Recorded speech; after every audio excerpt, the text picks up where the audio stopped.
नमस्कार, मी पूनम. तुम्हा सगळ्यांचं पूनम रेसिपी मध्ये स्वागत आहे. आज आपण फरसबीची भाजी बनवणार आहोत.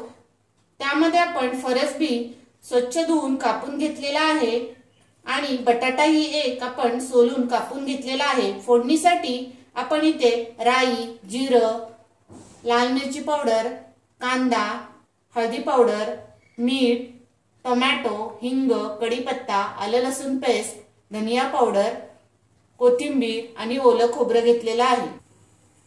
इथे आपण फोडणी देतोय. कढईमध्ये तेल टाकलेलं आहे. तेल गरम झालंय.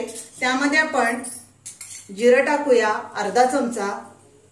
जिरं तडतडलंय. त्यामध्ये राई टाकू अर्धा चमचा. कढीपत्ता टाकून घेऊ. त्यामध्येच आपण हिंग टाकून घेऊ.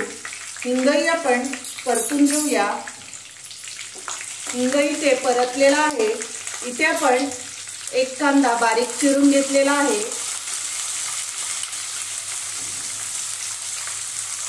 कांदा आपण 2 मिनिटं परतून घेऊ.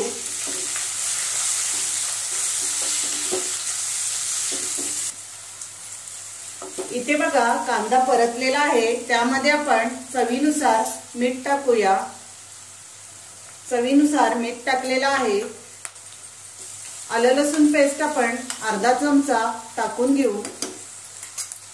ती त्यामध्ये परतून घेऊया.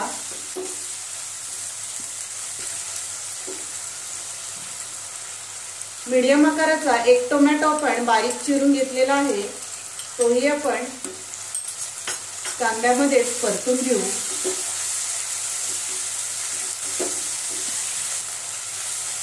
इथे आपला टोमॅटो मऊ झालेला आहे.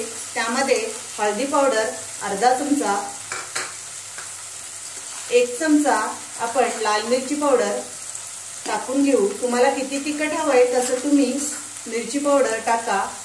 1 चमचा धनिया पावडर आणि सर्व मसाले आपण परतून घेऊ. मसाले आपण परतून घेतलेले आहेत. गॅस आपण बारीक करूया आणि त्यामध्ये फरसबी आणि बटाटा टाकून घेऊ. बटाट्याच्या आपण बारीकच फोडी करून घेतलेल्या आहेत. वाफेवर आपण ही भाजी शिजवणार आहोत. भाजी परतून घेऊ आपण.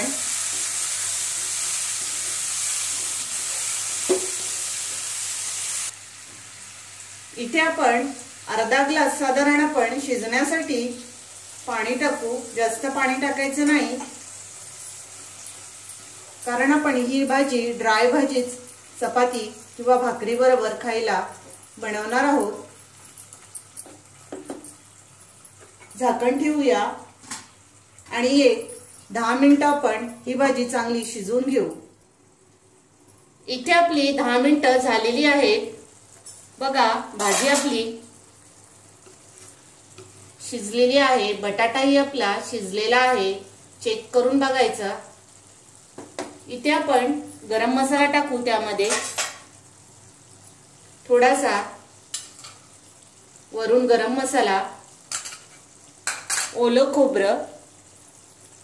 इथे आपण छोटी 1 वाटी ओलं खोबरं खिसून घेतलेलं आहे. वरून आपण कोथिंबीर.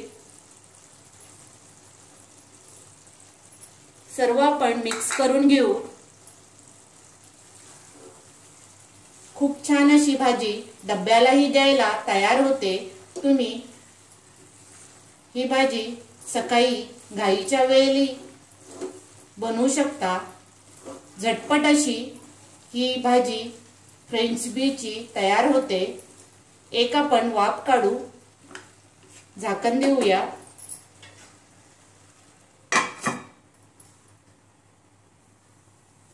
इथे आपण कोथिंबीर टाकून एक वाफ घेतलेली आहे. तयार आहे आपली फरसबीची भाजी. काढून घेऊ आपण. इथे आपण काढून घेतलेली आहे. फरसबीची भाजी खूप छान लागते. चपाती किंवा भाकरी बरोबरही तुम्ही टिफिनला मुलांना देऊ शकता. माझी रेसिपी आवडली असेल तर लाईक करा, शेअर करा आणि माझ्या चॅनलला सबस्क्राईब करा. थँक्यू.